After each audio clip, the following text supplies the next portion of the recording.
vaudou, les esprits femmes sont aussi puissants que les esprits hommes. Madame, Monsieur, bonjour, bonsoir, dépendamment de l'heure à laquelle vous regardez cette vidéo. Aujourd'hui, nous avons pour vous une toute nouvelle vidéo sur la mythologie haïtienne avec le professeur Emmanuel Stéphane Laurent. Si vous êtes nouveau sur la chaîne, abonnez-vous et invitez vos amis. À présent, nous allons recevoir le professeur Emmanuel Stéphane Laurent, dit l'homme.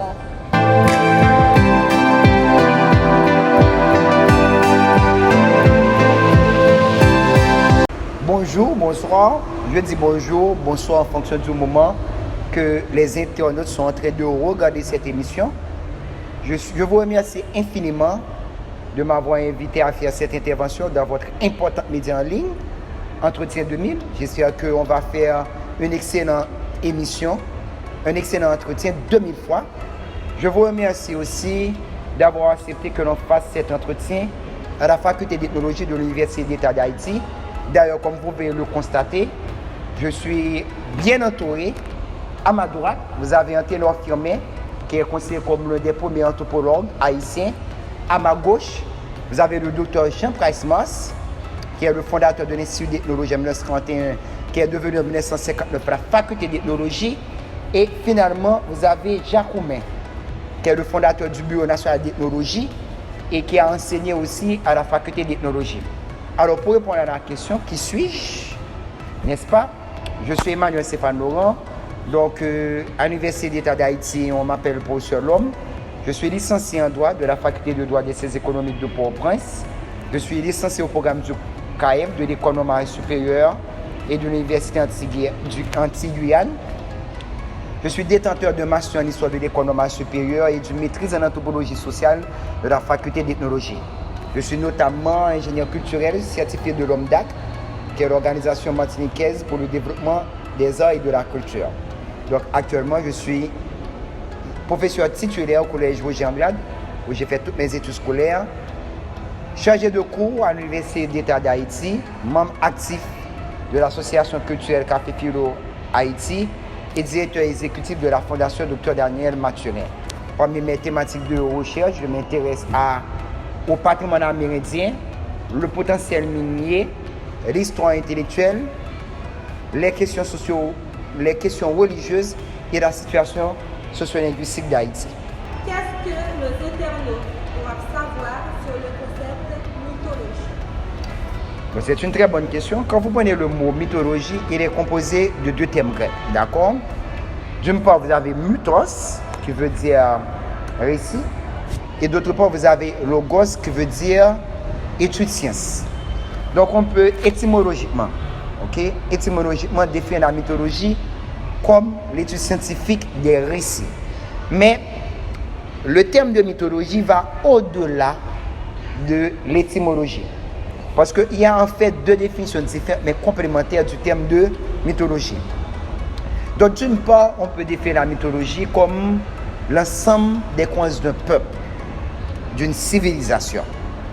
Et d'autre part, on peut définir la mythologie comme l'étude scientifique de ces croyances de ces peuples. Donc, il s'agit en fait de définitions différentes mais complémentaires. Donc, il y a d'une part l'ensemble des croyances d'un peuple, d'une civilisation, et d'autre part, il y a l'étude scientifique de ces croyances. Je précise, sans perdre de temps, que quand on parle de mythologie, on est dans le domaine de l'anthropologie. D'accord? Parce que le premier mythologue s'appelle Sir James Joy Fraser. Sir James Joy Fraser, qui était anthropologue spécialisé soit de la magie, de nationalité écossaise, Sir James Joy Fraser fait partie d'un des trois pères de l'anthropologie, à côté de Lewis Henry Morgan et de Sir Edward Burnett Talon. Sir James Joy Fraser a réalisé le premier travail le plus monumental sur la mythologie, la religion et la magie, qui s'appelle Le Rameau d'Or, en 12 volumes, qui a été publié, si j'ai bonne mémoire, de 1895 à 1915.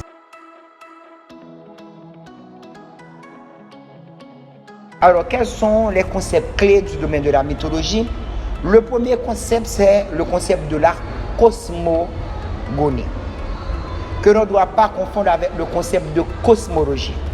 Quand vous prenez le thème de cosmogonie, vous avez cosmos, cosmos, qui veut dire univers, et le thème de gonia qui veut dire genesis, qui veut dire engendrement, création. Donc, naissance. Donc, la cosmogonie, on n'entend pas cosmogonie, tout récit du commencement. D'accord? Par exemple, quand vous allez dans la Genèse c'est une cosmogonie. Et dans la Genèse, quand vous étudiez la Genèse en grec, le premier verset vous dit en archaïen et poïsien, Otheos tonouranon kaitengen. En archaïen qui vous donne le mot d'archéologie, donc au commencement, et poïsien qui est le verbe poien qui veut dire faire, Otheos, le Dieu, parce qu'on met un déterminant, et à Dieu, en grec, le Dieu fit, le Dieu créa, tonouranon kaitengen, le ciel et la terre. Donc, ça c'est un récit du commencement. On appelle ça une cosmogonie. Il y a le terme de cosmogonie qu'on ne doit pas confondre avec le terme de cosmologie, qui est toute théorie philosophique ou scientifique sur l'apparition de l'univers, de la Terre et de la vie. Dans le terme de cosmogonie, on parle de tout récit de création, de l'univers, de la Terre et de la vie. Et alors que dans le terme de cosmologie, on parle de toute théorie sur l'apparition, d'accord, de l'univers, de la Terre et de la vie. Donc, on n'est pas dans le même ordre d'idée là. Donc, quand vous prenez le Big Bang, la théorie de la panspermie cosmique ou la théorie physico-chimique, ce sont des cosmologies, ce ne sont pas des cosmogonies. Il faut bien comprendre le terme. Après le terme de cosmogonie, à ne pas confondre avec le terme de cosmologie, vous avez le terme de théogonie, qui est tout récit sur l'apparition, sur la naissance des dieux, sur la naissance des déesses. Par exemple, quand vous prenez l'Iliade et l'Odyssée d'Homère, Homère qui est le premier à concevoir toute la mythologie grecque pas écrite, et l'Énéide de Publius Vigilius Maro, dit Virgile. Donc ce sont des textes qui rapportent la théogonie grecque et la théogonie romaine. Donc il y a l'Iliade et l'Odyssée d'Homère, la théogonie, les travaux et les jours d'Hésiode. Il y a l'Énéide de Publius Vigilius Maro, dit Virgile qui est à côté de Quintus Horatius Flaccus et de Horace et de Publius Vigilius Maro, dit et Ovide qui fait partie des plus importants poètes romains. Donc ces messieurs sont en train de rapporter des théogonies. Un autre terme important, c'est le terme d'anthropogonie, qui est tout ici de la création de l'homme et de la femme. Donc quand dans la Genèse on vous parle d'Adam, de la création d'Adam, et que Ève a été créée à partir d'une côte d'Adam, donc là on est dans une anthropogonie. Un dernier terme, c'est peut-être le terme de panthéon, de pathos, qui veut dire tout, et théos, qui veut dire Dieu, qui est l'ensemble des dieux, des déesses, donc des divinités, d'une religion et d'une mythologie. Et je pense que le dernier terme devrait être le terme de divinité psychopompe, qui est une divinité qui assure le passage de l'âme des décédés au monde de l'au-delà. Par exemple, quand vous prenez Charon de la mythologie grecque, donc Charon assure le passage du monde physique au monde spirituel. Quand vous prenez Anubis de la mythologie grecque, donc c'est une divinité psychopompe. Donc je pense en gros ça constitue le matériel conceptuel du domaine de la mythologie, ce domaine de l'anthropologie. Au début de l'interview, vous nous avez parlé du concept mythologie. Nous aimerions avoir de plus d'informations concernant la mythologie haïtienne. Bon, sans hésitation, on peut dire que la mythologie haïtienne, c'est la mythologie vaudou. Je considère comme quasi équivalent les concepts de mythologie haïtienne et de mythologie vaudou. Parce que, pourquoi dire que la mythologie haïtienne, c'est la mythologie vaudou? Parce que le vaudou représente la matrice de cette mythologie qu'on appelle la mythologie haïtienne. Plusieurs auteurs abordent en ce sens. Vous avez Émile Marcelin qui a écrit un livre en 2 tomes qui s'appelle La mythologie vaudou. Il va dans le même sens. Vous avez Emmanuel C. Pompon qui est un anthropologue qui a écrit un livre qui s'appelle Panorama du folklore haïtien, qui dit qu'on ne peut pas parler de mythologie haïtienne sans ne pas se référer à la mythologie vaudou. Et finalement, vous avez Hank W. Ackerman, Marilyn Gauthier et Marie-Ange Monplaisir qui, dans leur livre Les esprits du vaudou haïtien, dit que la mythologie haïtienne repose sur le culte des esprits. Et il faut dire que les esprits dans le vaudou haïtien sont vraiment nombreux. Moi, personnellement, je suis en train d'animer une émission sur YouTube qui s'appelle La mythologie haïtienne. Selon Max Beauvoir, qui est peut-être le grand haïtien le plus célèbre du monde, dans son livre La prière guinéenne, il y a 401 lois. Ça, c'est le point de vue de Max Beauvoir. Vous avez Milo Rigaud et sa femme, Odette Médesson Rigaud, parce qu'en fait, il n'y a jamais eu de Milo Rigaud sans sa femme, Odette Médesson Rigaud. C'est Odette Médesson Rigaud qui a appris à Milo Rigaud, Odette Médesson Rigaud comme française, qui a appris à Milo Rigaud à faire la recherche et ils ont écrit des textes de publication ensemble.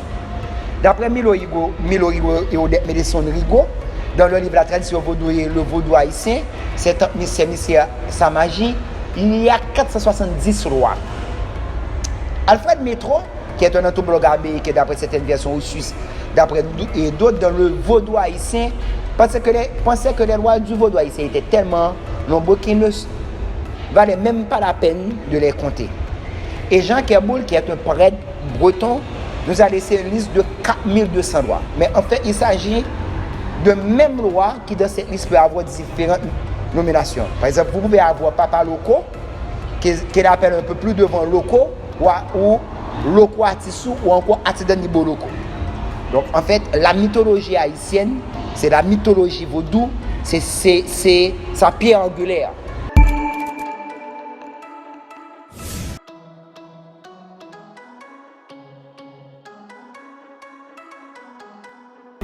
Le vaudou tel qu'il est constitué en Haïti, il s'apparente énormément au vaudou africain, notamment le vaudou béninois.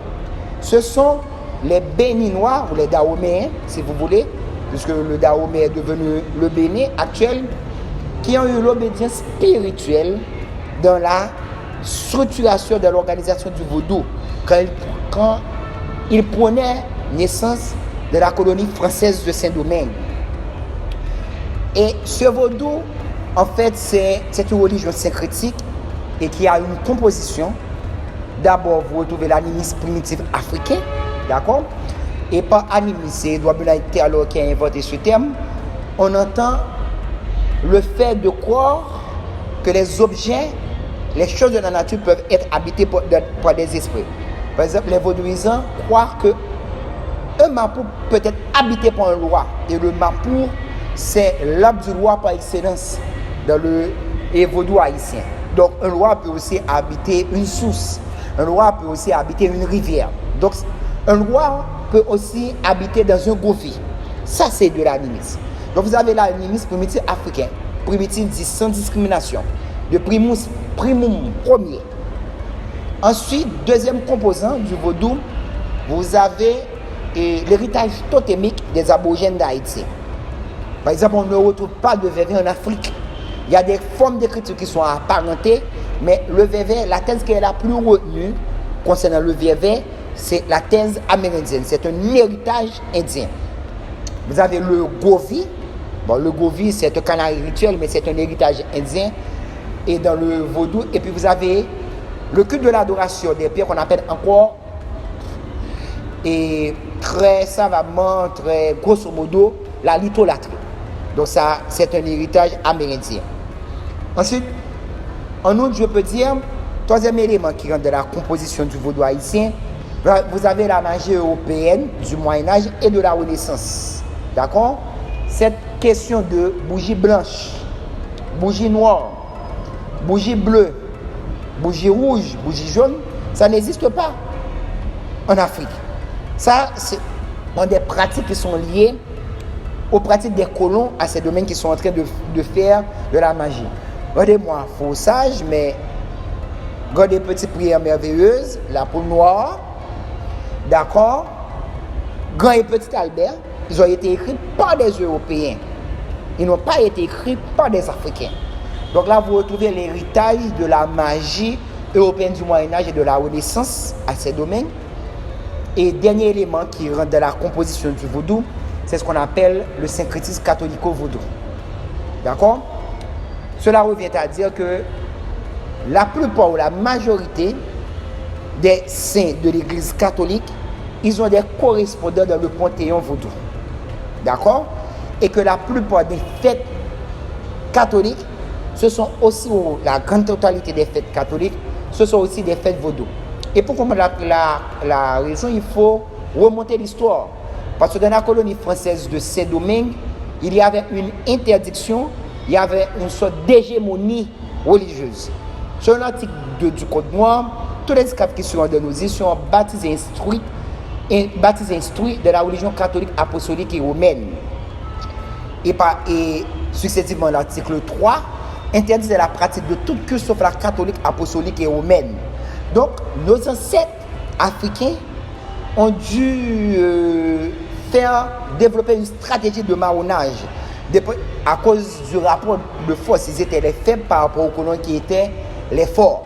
C'est ainsi que, à travers les images des saints et des saints de l'Église catholique, ils ont continué à communier avec les esprits ancestraux. C'est ainsi que vous avez eu ce syncrétisme qu'on appelle le syncrétisme catholico-vaudou. Donc en gros, qu'est-ce qui rentre dans la composition du vaudou? Vous avez tout d'abord l'animisme primitif africain. Ensuite, vous avez l'héritage totémique des aborigènes d'Haïti. En outre, vous avez la magie européenne du Moyen-Âge et de la Renaissance. Et enfin, vous avez le syncrétisme catholico-vaudou. Maintenant, concernant son organigramme, comme vous me l'avez demandé, les administrateurs du sacré vaudou s'appellent les Ougres, qui sont les prêtres. Bon, on peut avoir une discussion sur l'appellation, mais c'est pour vous permettre de comprendre vite. Et vous avez les membres qu'on peut considérer comme les prêtresses du vaudou. D'accord? Et vous avez tout un corps de fidèles qui rend des services dans des cérémonies qu'on appelle les Wunsi. Ok? Donc, d'ailleurs, le mot Ougre, Wun veut dire esprit, Gan veut dire serviteur, donc serviteur de l'esprit. Wunsi, Wun veut dire esprit, si, esprit ça, esprit c'est, veut dire femme. Donc, les femmes de l'esprit. Mais bien que les Wunsi peut être aussi des hommes, il faut le préciser sans perdre de temps. Et les cérémonies vaudou sont réalisées dans les temples qu'on appelle encore des Wunfor. Wun qui veut dire esprit et fort qui veut dire temple, donc les temples de vaudou. Est-ce que le vaudou est une religion monothéiste ou polythéiste quand on considère la diversité des lois qui en font partie? Merci de me poser cette question. Ces questions me permettent peut-être une pierre de coup de mettre en échec deux idées reçues. D'accord? La première idée reçue est une idée qui a été consacrée par une vieille littérature scientifique. On considère le vaudou comme une religion polythéiste de la pratique religieuse. Mais le vaudou, dans sa pratique religieuse, c'est une religion monothéiste. Pourquoi je le dis? Parce que tous les vaudouisants vous diront qu'ils peuvent servir, c'est-à-dire honorer un ou plusieurs lois, mais qu'ils n'adorent que seul Dieu, qu'ils appellent bon Dieu, papa ou grand-maître. Dans certains cas, ils parlent de l'Oum ou de Maolissa. Et ce grand Dieu, ce Dieu suprême du vaudou, pour répéter Missy Aélia, de traité d'histoire des religions, c'est un Deus Otiosus, c'est-à-dire un Dieu quelque part inconnu. C'est un Dieu qui a créé la création, permettez-moi ce pléonasme, et qui s'est séparé de cette création. Pour avoir accès à ce grand Dieu qu'on appelle papa ou grand-maître, il faut passer par ces intermédiaires du vaudou qu'on appelle les lois. Les lois, ce sont des esprits. Ok, ce sont des esprits du vaudou haïtien. Alors, la deuxième idée reçue sur la même lancée, les lois ne sont pas des dieux, ils ne sont pas des déesses. D'ailleurs, quand les lois se manifestent dans les cérémonies vaudou, ils vous disent que s'ils peuvent faire X ou Y, c'est parce qu'ils ont l'autorisation du grand maître. Donc, le vaudou, ce n'est pas une religion polythéiste, c'est une religion monothéiste. Et plusieurs chercheurs abordent ce sens. Vous avez le professeur Grégoire Dimidé Maxoua qui, à un certain moment, a été professeur à la faculté d'ethnologie dans son cours Vaudou et Société. Il va dans ce sens. Vous avez Yves Desjean, bien qu'il soit linguiste, qui ses analyses concernant les rapports de religion en Haïti vont dans ce sens. Vous avez le pasteur Jean Fizemé qui aborde la question dans le même sens. Et finalement, vous avez Anne W. Ackerman, Marie-Lise Gauthier et Marie-Ange Monplaisir dans l'esprit du vaudou haïtien qui abordent dans le même sens.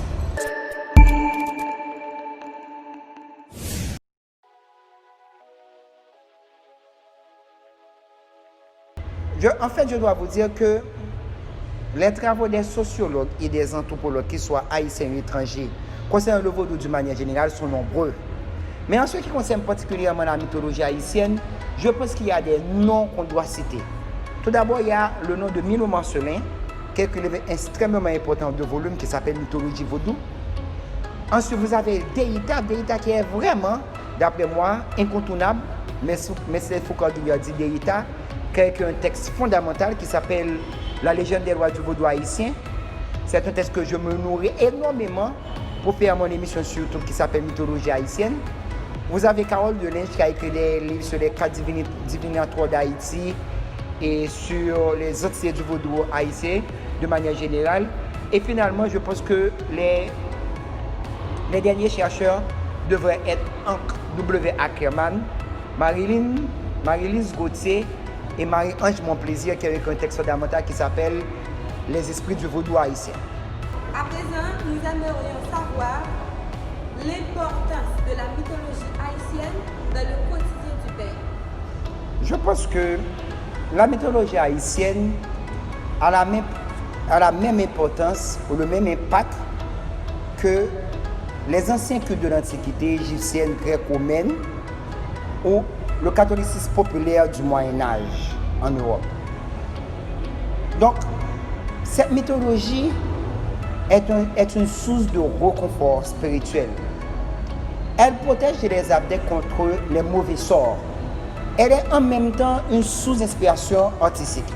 Si on prend toutes les œuvres qui ont été produites dans le domaine de la musique, de la peinture, des danses, on se rend compte comme la mythologie haïtienne est importante dans la vie du peuple de ce pays. Quels sont les facteurs? Parce que là, nous allons parler de l'appartenance de croyance d'une personne de la mythologie haïtienne. Quels sont les facteurs pouvant conditionner l'appartenance de la croyance d'une personne de la mythologie haïtienne? Alors, je dois vous dire qu'il est parfois, ou il est très souvent très difficile de savoir si un Haïtien est un vaudouisant. Parce qu'il y a un dicton populaire qui affirme que les Haïtiens sont à 90% catholiques, à 10% protestants et à 100% vaudouisants.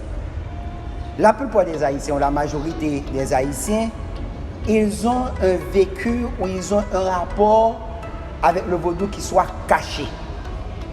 Il y en a, et c'est dans les milieux vaudous qui affichent clairement leur appartenance. Mais dans les milieux catholiques et dans les milieux protestants, parfois c'est très dissimulé. Donc il est très difficile de dire à partir de tel indicatif, voilà quelqu'un qui est un vaudouisant, si la personne n'est pas déclarée vaudouisant lui-même.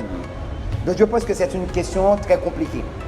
Et je dis souvent, quand vous voyez qu'un Haïtien est à l'intérieur d'une église catholique et qu'il est devant un saint, il est très difficile de savoir si cet Haïtien est en train de s'adresser à ce saint de l'église catholique ou si cet Haïtien est en train de s'adresser au roi qu'il pense qu'il soit associé à ce saint. Donc ce n'est pas une question facile à laquelle on peut répondre. C'est une question qui est vraiment compliquée dans le cas de l'haïtien. Peut-on parler de mythologie haïtienne en excluant les femmes? Parce qu'on a toujours tendance à exclure les femmes, à les mettre de côté. Peut-on parler de mythologie en les excluant? Il faut savoir que le vaudou, c'est une communauté égalitaire. Je pense que pour cette question, il y a deux niveaux qu'on peut considérer le sujet. D'une part, au niveau des administrateurs sacrés du vaudou, et d'autre part, au niveau des esprits eux-mêmes. Dans le vaudou, il n'y a pas de sexisme. Il n'y a pas de discrimination qui soit basée sur le sexe. La Mambo, dans son homme fort, dans son péricycle, dans sa habitation, a autant de droits et de pouvoirs que son équivalent masculin qui est le Ougan. Un Mambo n'a rien à envier à un Ougan. De la même façon qu'un Ougan est maître chez lui, une Mambo est maîtresse chez lui. Et un deuxième moment que je fais rapidement sur cette même lancée, c'est que le vaudou comme espace tolérant accepte largement les femmes. Comme je le disais tantôt tout à l'heure, quand on dit Wunsi, femmes de l'esprit, en majorité, les Wunsi, ce sont des femmes. Les Wunsi ou les Wunsi Kanzo. Maintenant, le deuxième niveau qu'on peut aborder cette question, c'est au niveau des esprits. Dans le vaudou, les esprits femmes, n'oubliez pas que j'ai dit que les lois ne sont pas des déesses, comme les lois ne sont pas des dieux. Dans le vaudou, les esprits femmes sont aussi puissants que les esprits hommes. Si vous prenez par exemple les Erzuli dominent le panthéon vaudou. Et les Erzuli n'ont rien à envier à leurs homologues masculins.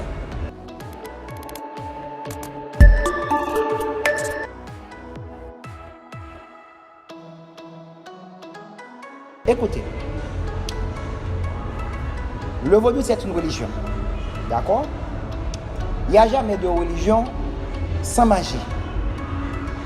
Et la sorcellerie, il y a deux sens qu'on peut utiliser la magie. Soit pour faire le bien, soit pour faire le mal. Dans le vaudou, il y a aussi une forme de sorcellerie. Mais je dois rapidement rectifier que la tendance à associer le vaudou à la sorcellerie, à un culte luciférien, à une religion démoniaque ou satanique, cela c'est un héritage aussi colonial. Donc, il y a des gens, en fait, comment dire ça? En fait, à Saint-Domingue, et au lendemain de 1804 et à partir de 1860, le concordat de 1860, on nous a savamment inculqué la peur du vaudou, qui est à la fois notre religion nationale, la plus populaire, et notre culture. Mais si vous allez dans le fond du vaudou, il y a certes des dérives, mais on ne peut en aucun cas associer le vaudou seulement à la sorcellerie. Parce que par exemple, un Ougan, ordinairement, il n'a le droit de se servir de la magie que pour faire le bien. Si vous prenez les pratiquants ou les adeptes qui sont dans le Rigada. Mais à partir du moment où vous attaquez le Ougan ou que ses proches sont en danger, il va vous répondre. Donc je pense que c'est cette façon qu'on doit considérer le vaudou et ne pas associer le vaudou à la sorcellerie, même si à l'intérieur du vaudou, il y a aussi de la sorcellerie. Professeur Lop, comment selon vous rehausser l'image du vaudou? La meilleure façon de rehausser, d'après moi, l'image du vaudou, c'est de faire ce qui n'a jamais été fait en Haïti. C'est-à-dire, c'est d'avoir une politique culturelle.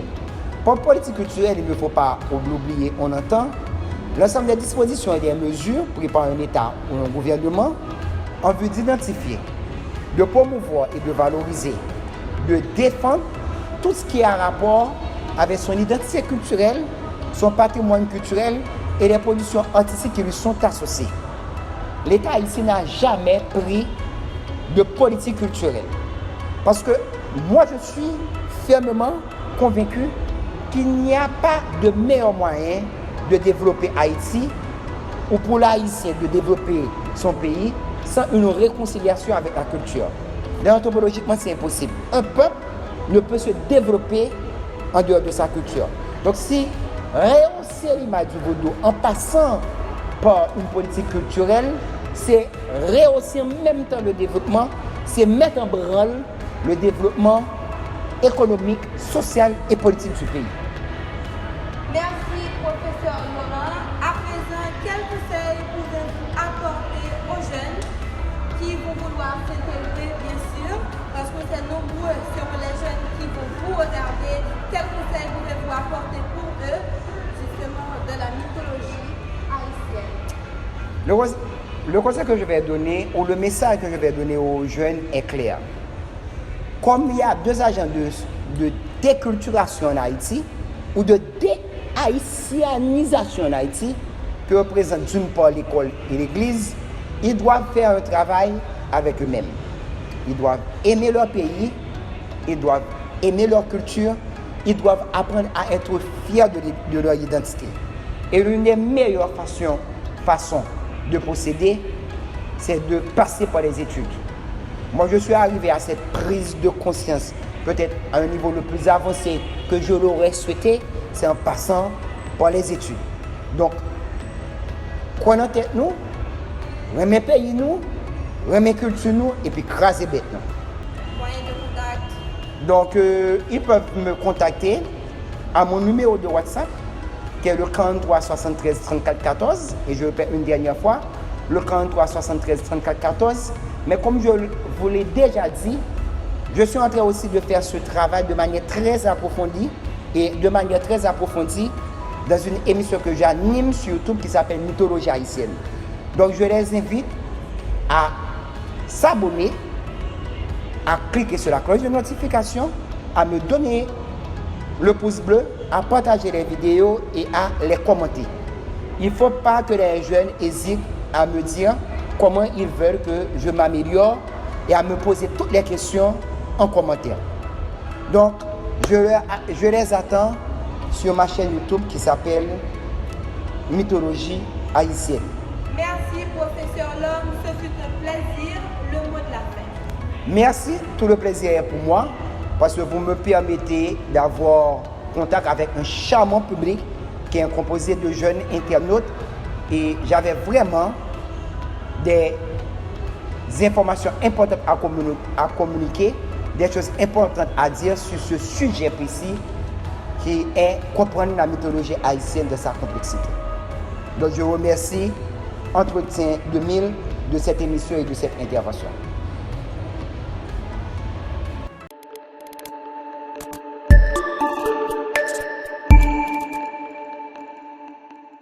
Merci Madame, Monsieur d'avoir suivi cette vidéo. J'espère qu'elle vous a plu. N'oubliez pas de liker la vidéo. On vient de parler avec le professeur Emmanuel Stéphane Laurent. Vous qui êtes nouveau sur la chaîne, n'oubliez pas de cliquer sur la cloche de notification pour vous abonner.